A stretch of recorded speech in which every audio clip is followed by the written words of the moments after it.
The story begins not on the open plains or in the warmth of a ranch house, but in the suffocating stillness of a frontier courtroom. The building itself is plain. Wooden beams, dusty floorboards, benches creaking under the weight of townsfolk who have come not out of concern, but for the spectacle.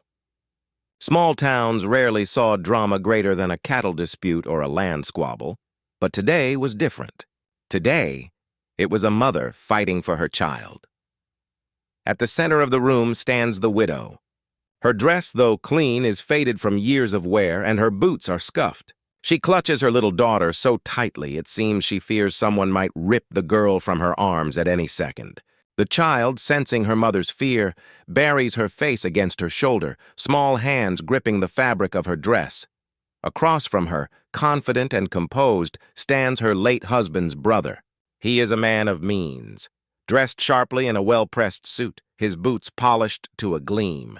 His expression is one of cold determination. He insists to the judge that the widow is incapable of raising the child. He speaks of her poverty, her lack of land or livestock, her precarious means of surviving from day to day. He claims that he can provide what she cannot: a stable home, education, a future that a woman alone could never secure for a child. The widow's face burns with humiliation as every whispered truth about her struggles is dragged into the open. Yes, she has had to take laundry work from neighbors. Yes, there were nights when supper was thin, when she ate less so her daughter could eat more. But every accusation misses the heart of the matter: her love for her child, the bond that no amount of wealth or comfort could replace. The judge, a gray-haired man weary from years of settling disputes, listens carefully. His expression remains unreadable, but his questions cut straight to the heart of the widow's vulnerability. How will you provide shelter through the winter? Who will help you when sickness comes? What protection can you offer against the hardships of this land? Each question makes her shrink a little further because the truth is plain. She has no ready answers, only her determination and love. Around the room, townsfolk shift uncomfortably. Some pity the widow, but no one speaks for her. After all, siding with her could mean drawing the ire of her wealthy brother-in-law, a man with influence. Others simply watch with the detached interest of spectators at a tragic play. To them, it is entertainment, not life and death. The widow's grip on her daughter tightens. Fear surges through her veins like fire. Her world has already crumbled once when death claimed her husband and left her alone. The thought of losing her child, her last piece of family, her reason for enduring the long days and empty nights, is unbearable. She feels cornered, like a wounded animal about to be stripped of its young. The child, too small to understand the legal words tossed around, understands enough. She senses her mother's fear, feels the tension in her arms, and looks up with wide, questioning eyes. The sight almost breaks the widow completely. As the judge leans back in his chair, preparing to weigh the arguments, the widow feels desperation rise like a tide. She knows she must speak. She must fight with more than facts and defenses. This is not just a case, it is her very life, her child's life. And so, with tears already spilling, she clutches her daughter closer, turns her gaze to the judge, and prepares to cry out with the only truth that matters. "Don't take my child from me." The courtroom, already heavy with tension, falls into a silence so sharp it seems even the dust motes in the air pause mid-drift. The widow stands trembling, her knuckles white as she clings to her daughter. Every argument from her brother-in-law has pierced her like an arrow: her poverty, her loneliness, her inability to give the child what the wealthy man claims he can provide. She has listened, trying to summon courage, but courage is hard to hold when your very soul is laid bare before strangers. Her chest heaves as though she's been running for miles, though she has not moved an inch. All at once, the weight of fear, grief, and desperation crushes her. She cannot stay silent anymore. Her knees buckle beneath her, and she collapses to the floor, holding her daughter tight against her heart. The girl startles, then buries her face deeper in her mother's neck, clutching at her hair with tiny fists. "Please," the widow gasps, her voice ragged. She lifts her tear-streaked face to the judge, to the room, to anyone who might listen. Her words burst out raw and unpolished, pulled from the deepest well of her soul. "Don't take my child from me.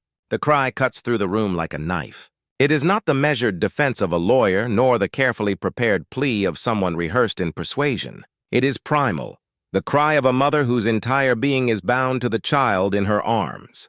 It is both a prayer and a command, born of terror and love so fierce that for a moment even the polished veneer of the courtroom cannot contain it.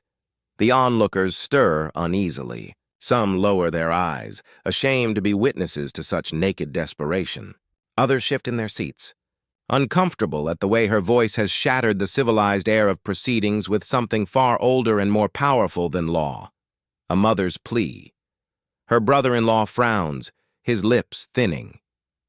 He sees her display as weakness, proof that she is unfit. He straightens, smug in his belief that emotion cannot sway the law. But even he cannot completely dismiss the echo of her cry, which lingers in the beams and boards of the courtroom long after her voice breaks. The widow sobs openly now, rocking her child as though they are already being torn apart. Her tears fall onto the child's tangled hair. She whispers against her daughter's temple, half to comfort the little one, half to convince herself she still has the power to keep her. "I won't let them take you, my love. I won't let them—" Her words are muffled, but the intensity in them is unmistakable. For her, this fight is not about property or reputation or appearances. It is about the lifeline that ties her to the world, the warm body of the girl in her arms, the heartbeat she can feel against her own chest. Without her child, there is nothing left. The judge shifts uncomfortably, his expression unreadable. He has heard many cases, seen many disputes, but this is different. This is not the polished rhetoric of a landowner protecting his acres. It is the cry of a woman clinging to the last remnant of her family. Yet, for all the raw power in her plea, the courtroom remains silent. No one rises to stand with her. No one voices support. The law demands proof of stability, of provision, of shelter. And love, as strong and as desperate as it may be, does not fill stomachs or build homes. The widow's cry still hangs in the air when she lifts her face again, eyes swollen and red, scanning the room as though searching for a miracle. But she finds only blank stares, whispering lips, and the hard, unmoved lines of the judge's face. It is in this silence, after her heart has been laid bare, that the story shifts. For though no words come to her aid, there is one pair of eyes in the back of the courtroom that has not looked away. One man hears her plea and carries it like a weight upon his chest. At the back of the courtroom, half hidden in shadow, sits a man whose presence goes almost unnoticed at first.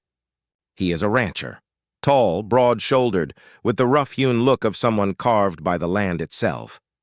His hat is pulled low, the brim shading eyes that watch everything yet reveal nothing. In a room filled with whispers and shifting judgment, his silence stands apart. He has not spoken a single word since the trial began, not even to greet the neighbors who glanced his way. It isn't unusual. He is known in town for being a man of few words, a man who lets his actions speak louder than most people's speeches. Some say he lost too much long ago and found nothing worth saying since. Others claim silence is just his nature, that he was always a man who spoke through the way he tilled the earth, fixed a fence, or carried a wounded calf out of a storm. Whatever the truth, his reputation is fixed. When the rancher speaks, it matters, but most days he does not speak at all. And so, as the widow's sobs fill the courtroom, his stillness seems like indifference. To the townsfolk, he appears unmoved. But in truth, every word she cries strikes him like a hammer. He sees the desperation in her hunched shoulders, the way her arms encircle her daughter as if warding off the whole world. He knows that kind of fear. The fear of losing what little remains when life has already taken too much. He does not fidget like the others. He does not whisper behind his hand or exchange pitying glances. His gaze remains fixed on the widow, steady, as though he alone has the patience to watch her suffering without flinching. Inside him, something stirs. Memories, perhaps, or regrets, or simply the ache of a heart that has stayed silent too long. The rancher knows what it is to be alone. He knows the sound of an empty house at night, the hollowness of days when work is the only companion. He has seen winters that nearly broke him, fought storms that tore down what little he had built, and stood graveside until the dirt clung to his boots. He understands, better than most, what the widow is truly pleading for. Not just her child, but her reason to keep living. Yet still, he does not move. Not yet. He sits, the wood beneath him groaning as if to remind him of his weight, of his choice to remain a silent figure. He could leave the courtroom and no one would notice. He could watch and walk away, and the world would continue as it always had, but his eyes betray him. For when the child peeks timidly from the safety of her mother's arms, the rancher feels something shift inside. The girl's gaze meets his, just for a heartbeat, before she buries herself again in her mother's shoulder. It is enough. He feels the unspoken pull of responsibility, the knowledge that he could, if he chose, stand between them and the world's cruelty. The townsfolk might see only a silent man at the back of the room, but beneath the stillness, decisions are forming. His silence is not emptiness, it is gathering weight, preparing for the moment when it will speak without words. And when that moment comes, the rancher knows he will rise. For now, though he remains seated, silent, steady as stone, yet his silence is louder than any voice in the room. The widow's desperate cry still lingers in the courtroom like smoke from a fire. Her words, raw and unmeasured, have shaken the air, but the silence that follows feels heavier than the plea itself. The judge, seated high on his bench, watches her with an expression that reveals nothing. His lined face and steady hands betray years of long service, years in which he has heard every manner of dispute: cattle stolen across property lines, land stolen by forged signatures, brothers turned enemies over inheritance. Yet this case is different, and he knows it. This is not about property. This is about flesh and blood, a child's future, a mother's heart. The judge clears his throat, shifting in his chair. His eyes fall on the widow, and though he is not unkind, his words land like hammer blows. "Madam," he says slowly, carefully, "no one questions the love you bear your child. It is plain to all. But love alone cannot provide food in winter or shoes when her feet outgrow the pair she wears. Love does not mend a roof nor drive off wolves." The widow flinches as though struck. The truth of his words stings, for she has lived them. She remembers nights huddled with her daughter beneath a leaking roof, praying the rain would stop before the firewood ran out. She remembers trading her own portion of bread so the little girl would not go to bed hungry. The judge is not wrong, but he does not see that love was the only reason they survived those nights at all. The brother-in-law seizes the moment, stepping forward with the smooth authority of a man who has never known true lack. "Your Honor," he says, "you speak the truth. My brother's widow means well, but good intentions cannot clothe a child. I have the means. I have land, stock, servants. The girl will want for nothing under my roof." His voice carries confidence, but beneath it lurks something colder, a sense of ownership, as though the child were an object to be claimed, not a soul to be cherished. Still, his words impress many in the courtroom. A murmur of agreement ripples among the townsfolk. The judge leans back, steepling his fingers. He is not blind to the brother-in-law's arrogance, nor to the widow's desperation. He has seen too many wealthy men disguise selfishness as responsibility. Yet he is bound to the law, and the law demands more than sentiment. A child requires stability, proof, assurance. His gaze sweeps the room. "Who will vouch for this woman?" he asks at last. "Who will guarantee her child's safety and welfare? Who will stand beside her when the winter comes?" The question falls into the room like a stone into a still pond. The ripples spread outward, and with them, silence. No one answers. The widow looks around wildly, her eyes searching each face for a sign of loyalty, of support. But neighbors avert their eyes. Friends remain seated. Pity hangs in the air, but no one is willing to bear the weight of responsibility. The judge sighs, his jaw tightening. He does not wish to strip a mother of her child, but the silence speaks volumes. Without support, without proof that she can provide, the law's hand will tilt against her. And though his heart feels heavy, he must consider the child above all. The widow senses the shift, the danger in his eyes. Panic surges through her again.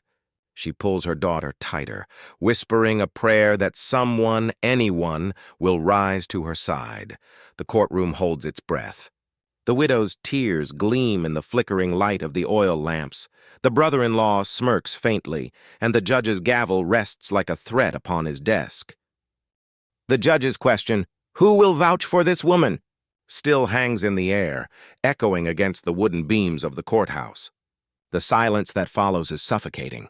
Not a chair creaks, not a breath stirs loudly enough to answer it. The widow's eyes dart desperately from face to face, searching for a friend, a neighbor, anyone willing to lift a hand in her defense. But heads turn away. Boots scuff the floor. No one dares challenge the wealthy brother-in-law. Her heart breaks with every second of that silence. She knows what it means. Alone she cannot win. Alone the law will strip her child from her arms. The little girl burrows closer into her embrace, and the widow feels herself collapsing inward. A hollow shell of grief, and then the sound of boots against the wooden floor breaks the suffocating stillness. Thud, thud, slow, deliberate, measured. Every head turns. From the very back of the room, the tall, rugged figure of the rancher rises. He does not rush. He does not speak. He simply stands, and the scrape of his chair against the floor makes the hairs rise on the necks of those present. His hat shades his eyes, but his jaw is set with a strength that silences whispers before they can begin. The townsfolk stare, stunned. The rancher is not known for meddling in other people's affairs. For years he has lived on the edge of town, tending his cattle, keeping to himself. Some barely remember the sound of his voice. Yet here he is, walking down the center aisle of the courtroom, each step ringing like the toll of a bell. The widow gasps softly, clutching her child tighter as the man approaches. She does not understand why he is moving, why he would place himself in the middle of her struggle. Her brother-in-law scowls, his confidence cracking for the first time. He shifts uneasily as though the rancher's silent approach is more dangerous than a dozen fiery speeches. The judge leans forward, brow furrowed. His eyes narrow, following the man's every step. He knows the weight of this moment, for though the rancher has not spoken, his reputation fills the silence. This is a man known for hard work, honesty, and a wordless strength that even the cruelest storms could not bend. When such a man moves, it is not without reason. The boots stop at last beside the widow. She tilts her head upward, tears blurring her vision. The rancher does not look at her right away. Instead, he fixes his gaze on the judge. His presence looms large, not threatening, but unshakable, like the mountains beyond the town, steady and eternal. Without a word, he reaches down. His weathered, calloused hand rests gently on the child's small shoulder. The girl peeks out from her mother's arms, wide-eyed, startled, but not afraid. For some reason she cannot explain, she does not shrink from him. Instead, she leans ever so slightly toward his steady presence, as though sensing safety there. The courtroom holds its breath. No words have been spoken, no argument made, yet the air hums with the power of the act. The rancher does not need to explain himself. His silent gesture says more than any speech could. I will stand with them. I will not let them be alone. If you question their strength, count mine with theirs. The brother-in-law sputters, ready to object, but the sound dies in his throat. He knows, as everyone in that room knows, that the rancher's wordless vow carries more weight than his polished promises. The judge studies the rancher for a long moment. Silence stretches, heavy and expectant, and in that silence, a decision begins to shift. The rancher does not speak, but his silence has become thunder. The room is utterly still. The rancher's boots have stopped beside the widow, his presence towering and immovable. The widow clings to her daughter, trembling, her breath caught somewhere between hope and disbelief. Her brother-in-law stares at the rancher with narrowed eyes, the confident tilt of his chin faltering for the first time. The rancher does not turn to the widow. He does not offer her words of comfort, nor does he speak to the murmuring crowd. Instead, he lowers his hand, steady and deliberate, and rests it upon the small shoulder of the child pressed against her mother's chest. The girl stiffens at first, startled by the touch of this quiet, imposing man. But then she tilts her head upward, eyes wide and searching. She sees not menace but strength, not judgment but a strange unspoken promise. She does not pull away. Instead, she allows herself to lean ever so slightly into his hand, as though sensing that the roughness of his palm carries with it something far more solid than words. Safety. A gasp escapes from somewhere in the benches. The crowd, starved for spectacle, leans forward. This silent act is more arresting than a speech would have been. The rancher does not look at the child. His gaze is fixed firmly on the judge.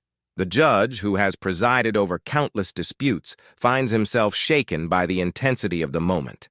The rancher's eyes are calm yet unyielding, steady as stone. It is as if he has spoken an entire oath without opening his mouth. The judge sees it clearly. I will stand with them. I will protect what is theirs. I will not let this woman face the storms alone. The wealthy brother-in-law clears his throat, desperate to regain ground. Your Honor, he begins, his voice sharp with irritation, this man has not spoken a single word. He has no stake in this matter. He is not kin. He cannot. The rancher turns his head, just enough for his gaze to fall on the man. He does not frown. He does not glare. But the silence in his eyes, measured, piercing, implacable, strips the words from the man's mouth. The brother-in-law falters, his confidence crumbling beneath the weight of a man who does not need to argue to be believed. The widow watches all of this with her heart pounding in her throat. She does not know why the rancher has come to her side, why he would risk his reputation by standing against a wealthy landowner. But the tears sliding down her cheeks shift from despair to awe. For the first time since entering the courtroom, she feels as though she is not utterly alone. The rancher finally breaks his gaze from the brother-in-law and returns it to the judge. He does not move, does not speak, but the message is clear. Everyone in the room can feel it. He has thrown his strength behind the widow and her child. His silence is no void, it is a vow. The judge's gavel rests idle on the desk, his hand hovering above it. He studies the rancher for a long-waited moment. The courtroom has turned from a contest of arguments to a battle of presence, and it is clear who has won. A hush falls even deeper over the room. No one dares interrupt. No one dares question. And then, quietly but unmistakably, the judge nods. He has heard the answer, though no word was ever spoken. The silence in the courtroom is no longer empty. It is charged, alive, pressing against every wooden wall and dusty window pane. The widow clutches her daughter, stunned into stillness. The rancher stands beside her, unmoving, his hand firm on the child's shoulder, his gaze locked with the judge's. It is as though two forces, one of law and one of silent conviction, are measuring each other across the room. The judge shifts slightly in his chair. His fingers drum against the polished handle of his gavel, though he does not raise it yet. He is not a man easily swayed by theatrics. He has seen too many desperate cries, too many tears shed to win sympathy. But this is different. This is not performance. The widow's raw plea and the rancher's quiet presence strike him with the same undeniable truth. There is more to justice than legal argument. The brother-in-law, recovering his composure, steps forward sharply. His polished boots click against the floor. Your Honor, surely you cannot allow this farce. A silent man touching a child is no proof of stability, no proof of provision. I have wealth, land, and a household ready to take her in. Will you set aside reason for sentiment? The rancher does not flinch at the insult. He does not remove his hand from the child's shoulder. He simply stands as he has always stood, like a wall against the storm. His silence, once dismissed as emptiness, now weighs heavier than the brother-in-law's polished words. The judge studies him carefully. Everyone in town knows this man's name. They know he keeps to himself, that his land is well managed, his debts few, his promises unbroken. He has no wife, no family. But he has a reputation for hard work and integrity that even his enemies cannot stain. The judge thinks, if such a man chooses to stand here without being asked, then his silence carries more weight than any oath I could demand. He leans forward, voice steady but softened by something close to respect. Mr. Rancher, the judge says, the first time the man has been addressed directly, do you mean to vouch for this woman and her child? The rancher does not answer aloud. He does not need to. He simply straightens his shoulders, presses his hand more firmly against the child's shoulder, and gives a single grave nod. A ripple runs through the courtroom. It is not dramatic, not thunderous, but it is final. The widow gasps softly, her breath catching like a prayer answered. Her daughter, sensing the shift, peers up at the rancher with wide eyes, then leans closer into his side. The brother-in-law sputters. This is absurd! You cannot grant custody based on silence and a gesture. The law demands proof! The judge lifts his gavel, his gaze hardening. The law demands assurance that the child will not suffer. I have seen enough to believe she will not. Case closed. The gavel strikes wood with a sharp crack. The sound is final, echoing through the stunned hush. The widow bursts into tears. Not of despair this time, but of relief so overwhelming it shakes her shoulders. She hugs her daughter fiercely, whispering, "We're safe, my love. We're safe." The rancher tips his hat low as though acknowledging both the judge and the moment, though he says nothing. His silence, once a shadow, now stands as the strongest voice in the room. The wealthy brother-in-law slams his hand against the table in frustration, but his protests are drowned beneath the murmurs of the crowd. The decision is made. The widow looks up at the rancher, her face wet with tears, gratitude spilling from her eyes. But he does not meet her gaze. His eyes are fixed straight ahead, calm and unwavering, as if to say the matter is settled. The courtroom empties slowly, but the image lingers, a weeping mother, her child safe in her arms, and beside them, a silent rancher whose vow needed no words. The sharp crack of the gavel still echoes in the widow's ears as the crowd begins to shuffle out of the courthouse. The murmur of voices rises and falls like a restless tide, people whispering about what they had just witnessed. Some call it justice, others a scandal. But to the widow, none of that matters. Her arms tighten around her daughter, unwilling to let go even for a second, as if the sound of that gavel might somehow be undone if she loosens her grip. The wealthy brother-in-law storms out ahead of the others, his polished boots striking the floor with angry force. He mutters something about foolish sentiment and a ruined child's future, but no one bothers to stop him. His presence, once commanding, now feels hollow in the wake of the rancher's silent stand. The widow does not follow him with her eyes. She has no energy left for hatred or bitterness. All she can feel is the trembling relief that floods her chest. She bends her head, pressing her lips against her daughter's hair. "We're free," she whispers shakily. "We're still together." The girl, too young to understand all that has transpired, clings to her mother and smiles faintly, as if sensing safety at last. Only then does the widow realize she is not alone. She glances to her right. The rancher still stands beside her, hat lowered, his weathered hand just now lifting from her child's shoulder. He does not bask in the victory, does not turn to meet the gratitude in her gaze. Instead, he simply tips his hat, as though acknowledging her thanks before it is even spoken. The widow swallows, her voice catching. I don't know how to thank you," she says softly, almost afraid to break the fragile peace with words. "You saved us. I could never—" Her throat tightens. The words collapse into silence. The rancher gives no reply. He only nods once, then turns slightly toward the doorway. For him, there is nothing more to be said. He came, he stood, and he kept his wordless promise. That is enough. But the little girl, still holding her mother's hand, looks up at the tall figure with wide, curious eyes. Something about him, his steady presence, his unspoken strength, draws her.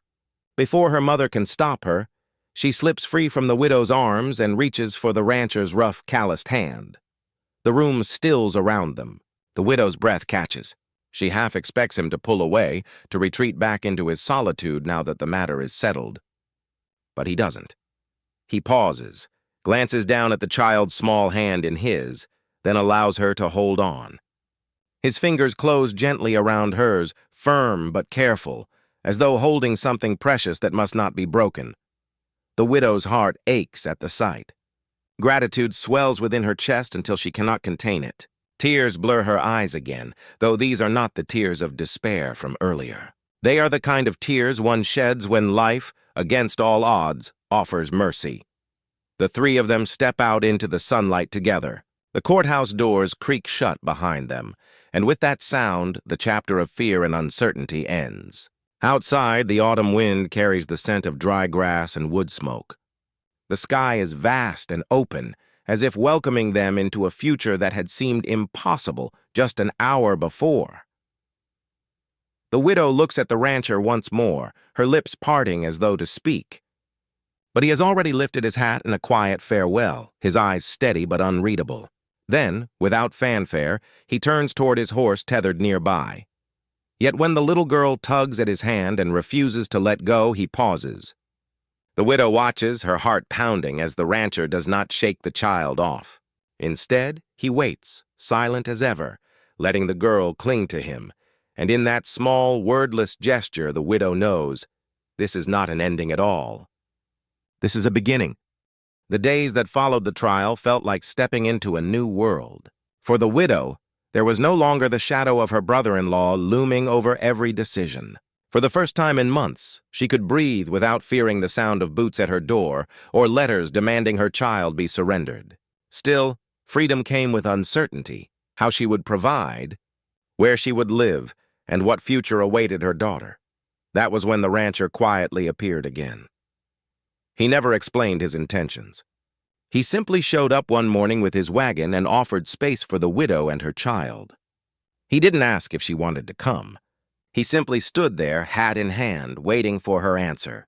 And though the widow hesitated, unsure if it was pity, duty, or something deeper that compelled him, she found herself nodding.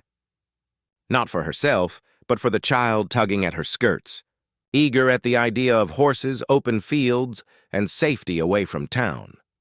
The ranch was everything the widow had imagined when she dreamed of a place to start anew. Rolling hills stretched far, dotted with cattle grazing under the vast blue sky. The house was simple but solid, its porch weathered by storms yet standing proud.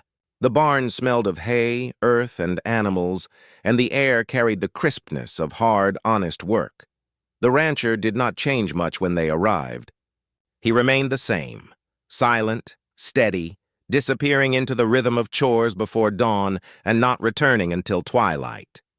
Yet in his silence, small things spoke loudly. He repaired the loose shutter on the window of the little room he gave them. He left a bucket of fresh milk by the door every morning, knowing the child liked it warm. He showed the girl how to feed the chickens, crouching low to her level, though he never said more than a word or two. His actions became a language of their own, one the widow began to learn. In turn, she began to leave her mark on the ranch. She cooked meals in the kitchen, filling the house with smells of fresh bread and stew. She mended worn shirts and patched work trousers, laying them folded on the table where he would find them without comment. Slowly, the house that had once echoed with emptiness began to hum with life. Evenings were the quietest and, strangely, the most intimate. After supper, the child would sit near the hearth, humming to herself or drifting to sleep against her mother's lap. The widow would glance at the rancher across the room, where he sat sharpening a knife or oiling his boots. Few words passed between them, but in those silences, the widow began to sense something unspoken. A respect, a steadiness, a kind of care that needed no declarations. Still, she wondered, did he see her only as someone he had rescued? Did he see her daughter as a burden he had accepted out of duty? Or was there something else beneath the quiet strength of his presence? One evening she found her answer, or the beginning of it. The child had fallen asleep early, and the widow rose to carry her to bed. The girl stirred, murmuring, "Don't leave me, Mama." Before the widow could soothe her, the rancher rose silently, stepping forward to help. He lifted the girl gently, as if she were the most fragile thing in the world, and carried her into her room. The widow followed, her heart swelling at the sight. In the dim glow of the lantern, she watched as the rancher tucked the girl beneath the quilt with surprising tenderness. He did not speak a word, yet the care in his movements told her everything. As he stepped back, their eyes met across the small room. For the first time, the widow did not see him as only silent or distant. She saw him as a man who had chosen, without words, to make space for them in his life. And in that quiet moment, she knew. They were no longer just surviving on his ranch. They were beginning to belong. Autumn ripened slowly into winter on the ranch. The air grew sharper, the nights longer, but inside the small house, warmth had taken root in a way the widow had not thought possible when she first stepped into the courtroom. Terrified and desperate, life had settled into a rhythm. Her cooking, his work, the child's laughter woven between them like threads pulling a quilt together.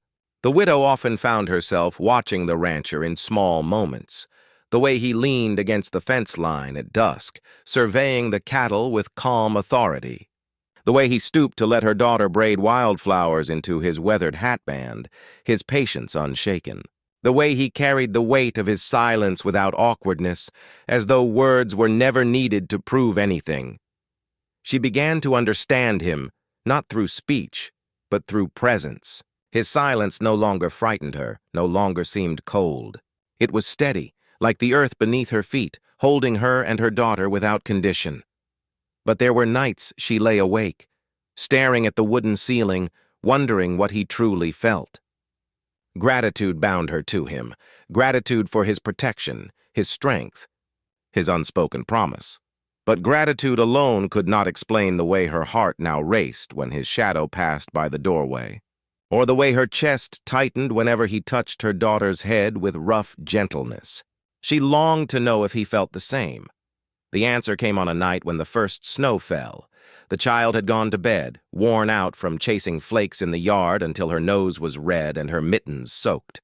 The widow sat by the hearth darning socks when the rancher entered with the chill still clinging to his coat. He set a log on the fire and crouched to stoke the flames. In the glow of firelight, his features seemed softer, less carved by sun and solitude. She hesitated, then whispered, "I don't think I've ever said it properly. Thank you. Not just for saving us that day, for everything, for giving us a place here." He turned his head slightly, meeting her gaze. His eyes, steady and dark, searched hers in silence. Then, slowly, he removed his hat and set it aside. The widow's breath caught. She realized she had never seen him without it in all these weeks. It felt like a shield being set down. "I was so afraid," she admitted, her voice trembling.